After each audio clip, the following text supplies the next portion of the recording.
is about commitment. It's about compassion. It's about taking responsibility for what goes on in the world. And it's about a everyman who comes up against extraordinary circumstances. What's up, everybody? Derek Anderson, the DA, and yeah, we saw this one coming, didn't we? Okay, you knew this one was coming. You knew this was going to be the outcome of this particular series. I have been saying this for the last few months, and I said it again in a previous video, and I'll go ahead and link that up there, that family entertainment is dead, okay? At least as far as Disney is concerned. Disney is not going to allow family entertainment anymore, okay?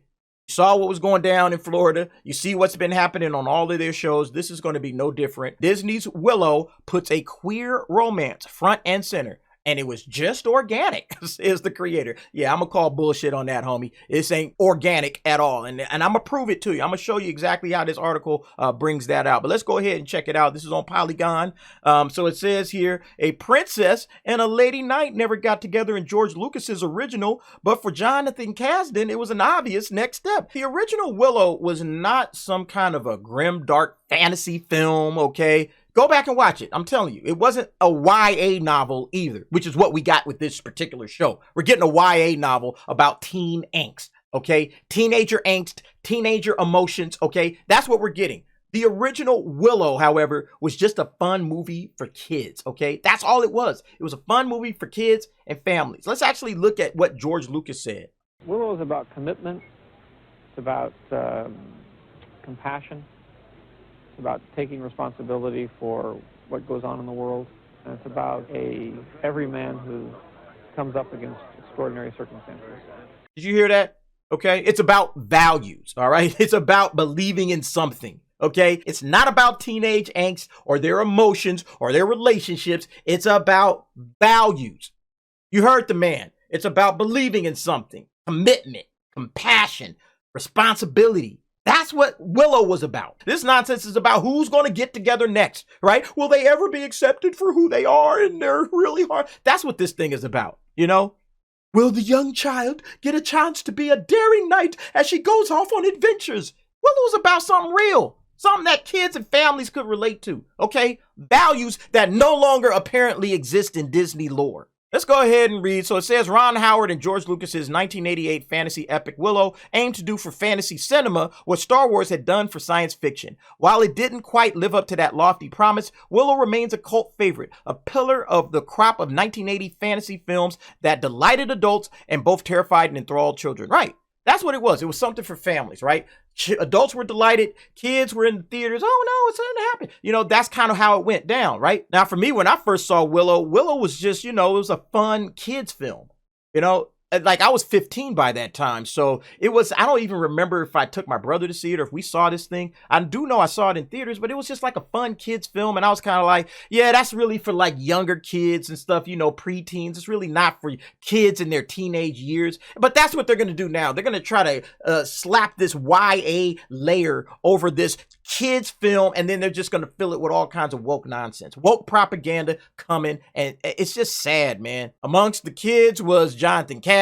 So basically he saw it when he was a kid. He comes out, he's the producer, the son of Lawrence Kasdan, one of the great screenwriters back in the 80s. The apple has absolutely fallen far from the tree, man. Warwick Davis is the guy who, you know, played Willow. He returns. A few of the original cast from the original film returned. But the series boasts a new main cast to suit the blend of 80s modern YA fantasy that Kasdan and his collaborators have brought to bear. See, here it is right here. 80s modern YA fantasy, except you just got to take off this little 80s and it's really just modern YA fantasy, okay? Doesn't capture any of the magic of the 80s whatsoever. As a matter of fact, I would say that this thing is about as modern as it gets when it comes to Hollywood, okay? Because these cats, these actors, they don't talk like fantasy characters. They literally talk like people that you know across the street, down the block. That's who they talk like. I'm waiting for one of them to say, "What's up, homie?" I'm waiting for that because that's how they talk. They don't have any kind of fantasy lingo whatsoever. It doesn't feel like I'm in a fantasy world. I don't know where the hell I'm at, okay? This thing is terrible. Let me tell you, besides the fact that it's woke, okay? That's bad enough. All right, pushing the progressive politics and the agendas, that's bad enough. But it's just boring. It's boring and it's just badly written. It's just, don't watch it. Trust me. You will be wasting your time, and you'll get mad, and you're going to come back, and I'm going to say, I told you not to watch this. Why did you watch this show? I told you not to do it. This time, Willow is accompanied by a whole ensemble squad of mostly teenagers, each pushing and pulling against fantasy tropes. Terrible, just terrible, terrible understanding of the fantasy genre at that, okay? Talking about fantasy tropes. No, you guys don't know what you're doing. You don't know fantasy at all. You just don't understand what you're doing. That's the sad part. You just found this name, Willow. You say, hey, man, we can make some money. Let's just dust this thing off, throw a show up on Disney Plus. What the hell? It looks like they took a what the hell attitude to this thing too, because the budget, I don't know how much they spent on this thing, but this thing looks completely cheap. It looks cheap. It looks like somebody just, hey, look, fellas, this is all we can afford to give you out of petty cash. Go figure it out, make a film, but hey, don't say nothing to us, okay? Don't ask for no more money. This is done. You got what you got. This is one of the cheapest looking Disney shows I've ever witnessed. Silently familiar to an audience in an era where D&D is mainstream in YA fiction. Yeah, YA fiction full of plucky heroes and heroines. Plucky heroes, nobody wants that. Nobody wants that. That shit is boring and annoying at this point, okay? The role of Elora Danan, the legendary infant chosen one who is destined to save the world, has been kept under tight wraps.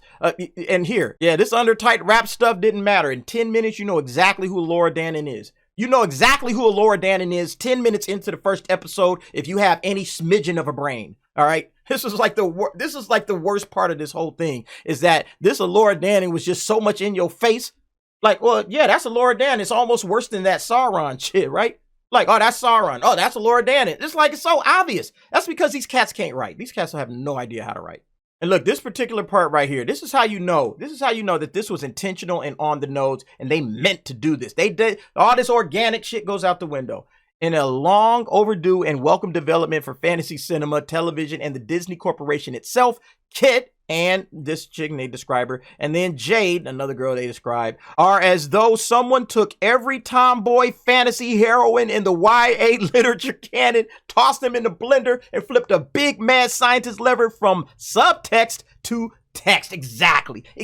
They intended to write this into the mix, okay? They wanted this to be front and center. There's no way in the world that these characters just organically came out this way. All right, I'm a writer. I know this stuff. There is no way in the world that these cats said, oh, no, it just happened to come out that way. Because a lot of times when you're writing something just organically, you know, hey, oh, this character should be this way, or this character should be doing this, or this should be happening, or whatever. Okay, this stuff is obvious. It's like, you guys can't fool me. This stuff is so freaking obvious that they intended it. That's what these guys said. It's not hidden in subtext, okay? It's not under 4 or 5 different layers and you gotta have to pull it out. No, it's 100% on the bloody nose. It's right on the nose. And they meant it to be that way. I wish they would just be honest about it.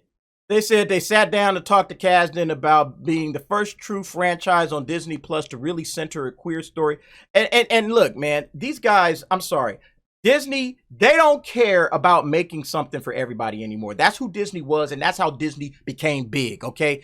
They want to adhere to the not-so-secret gay agenda. That's what they're doing. They're trying to do that in children's programming because, in my opinion, Willow is a story for families and kids, okay? That's what they're doing. And you saw they did it for Lightyear. You saw they did it for Strange World. They're doing the same thing here. It's not changing, okay? This is who Disney is now, and I hope everybody's paying attention.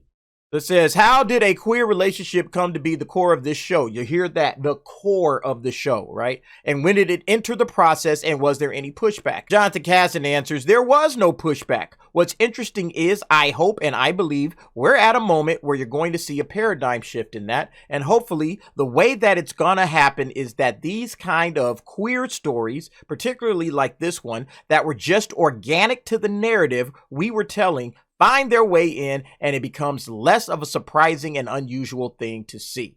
So this is their way basically of saying that the core of this show, right, all right, which is the kind of stories, this queer stories that they're telling, all right, that they want this to become a less of a surprising and unusual thing to see. That's what they're doing. This whole point of this show, the entire purpose of this show is not entertainment, okay? That's the problem. It's not entertainment. It is to preach a message, okay? For the show, these kind of stories, You know, they can lie and say that it's organic, but that's a lie, okay? They're trying to make it less of a surprising and unusual thing to see. It's, again, normalization of what they want to promote and press, okay? It's not about the entertainment value, okay? They could care less if this thing is even entertaining, okay? The goal is to push a progressive and political agenda through their stories. That's it. That's it. Yep, you can already see audience scores at 45% on Rotten Tomatoes. Nope, not looking good. Or like a CW show, everyone cleans, the princess complains that her life isn't her own. Classic nonsense plot line, just comes off like a brat. Cast is not very good. All too young and unbelievable, not dark like the OG. Same old from Lucasfilm and Disney. It claims to be contemporary, perhaps that is accurate, but fails to deliver on the original. Extremely subversive. Bad acting, bad writing, bad casting. Stop trying to make every character funny. It's a fantasy, not a comedy. It doesn't work. No one is likable. It's a bit of a mess, on par with Rings of Power so far, but I'll give it a few more episodes. Yeah, you go. I recommend just no, not gonna watch it. I'll check it out and you guys can come back and watch me, but I wouldn't watch this at all. No different on IMDb ratings either. 27% people saying this is trash and utter garbage, okay? And then it just kind of goes up from there. Of course, you got your, shills that are like, hey, dude, we love this. This is awesome. This is the best thing Lucasfilm has ever done. You got those idiots, of course. But yeah, this thing ain't worth your time. Now, I'm not going to say that this is like Rings of Power bad, because Rings of Power is just really bad. I'm not going to give it that kind of bad, but it's lazy. It's cheap, okay? It's lazy writing and lazy acting, all right? The actors aren't even trying. Like I said, they sound like they cats that live across the street from you, okay? That's how they're talking, all right? And it's got the woke messaging, of course, in it. Almost from the opening frame, they're hitting you right up in the face with the woke messaging, okay? Oh, this is about to be about queer romance. This is where we're at. We got to normalize this queer romance. We're going to push this right into your faces. Here we go. All right, that's what it's about. And the annoying characters. There's like about 6 or 7 different annoying characters that have popped up. All right. I mean, the men in this thing are just dopes and fools, and it's just boring. All right. It's boring to watch. All right. Even John Campea is saying, I'm not watching this shit. Even he said, nah, I'm done, tapped out, and I'm out of here. I'm not even watching this shit. I mean, man, when Campea ain't watching this shit, you know you did something wrong. All right, this thing is trash. This thing is garbage. This thing ain't worth an inch of your time, okay? If you want to watch Willow, go back and watch the original Willow. Much better than the 2 episodes that I just watched.